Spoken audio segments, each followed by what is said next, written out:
আসসালামু আলাইকুম। এই ভিডিওটা রিলস আমি আগেও আপলোড দিয়েছিলাম। হয়তো যারা আমার পেজের নিয়মিত আছেন তারা দেখে থাকবেন। তো এখানে ৩ ফ্লেভারের কেক আছে, হাফ পাউন্ড করে। ভ্যানিলা, চকলেট আর স্ট্রবেরি। আসলে অনেকদিন আগের ভিডিওটা তো এইজন্যে আমার অতটা মনে নেই।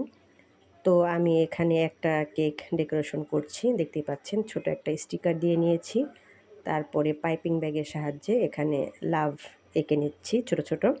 তারপরে নিচে ডট দিয়ে দিচ্ছি। আর এখানে আরেকটা কেক আমি স্ট্রবেরি কেক এটাতে আমি ছোট স্টার নজেল দিয়ে বর্ডার দিয়ে নিচ্ছি। তো আপনারা চাইলে কিন্তু আমাদের পেজে এই ধরনের কম্বো কেক অর্ডার করতে পারেন। এই ধরনের কম্বো কেক ছাড়াও একটা কেক, তারপরে কাপ কেক দিয়ে কম্বো কেক তৈরি করে নিতে পারেন। সামনে ভ্যালেন্টাইন ডে আসছে। আপনারা চাইলে আমাদের পেজে যেকোনো ধরনের কাস্টমাইজ কেক অর্ডার করতে পারেন। কেরানীগঞ্জের মধ্যে হলে খুব সহজেই আপনারা আমার কাছ থেকে কেক নিতে পারবেন।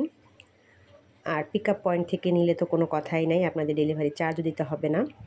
তো যেকোনো কাস্টমাইজ কেক আমাদের কাছে অর্ডার করতে পারেন। তো এখানে দেখতেই পাচ্ছেন আমি চকলেট কেকটাকে উপরে গানাশ দিয়ে ডেকোরেশন করে নিচ্ছি খুব সিম্পলভাবে। চকলেট কেকে ডেকোরেশন অত আহামরি করতে হয় না, মানে করা লাগে না, ইচ্ছে করলে করা যায়। কাস্টমার যদি বলে যে আমাকে এভাবে ডিজাইন করে দিবেন, তো সেক্ষেত্রে করা যায়। তো আমি এখানে খুব সাধারণভাবে ডিজাইনটা করে নিয়েছি। তো কেমন লাগছে সবাই বলবেন।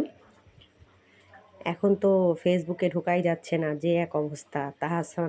তাহাসান ভাই যে বিয়ে করেছে সেটা নিয়ে। আসলে আমাদের দেশের যে কী অবস্থা একটা জিনিস নিয়ে এত বেশি মানে মানুষ কথা বলে। তাহসান ভাইয়ের সাথে যে মেয়েটার বিয়ে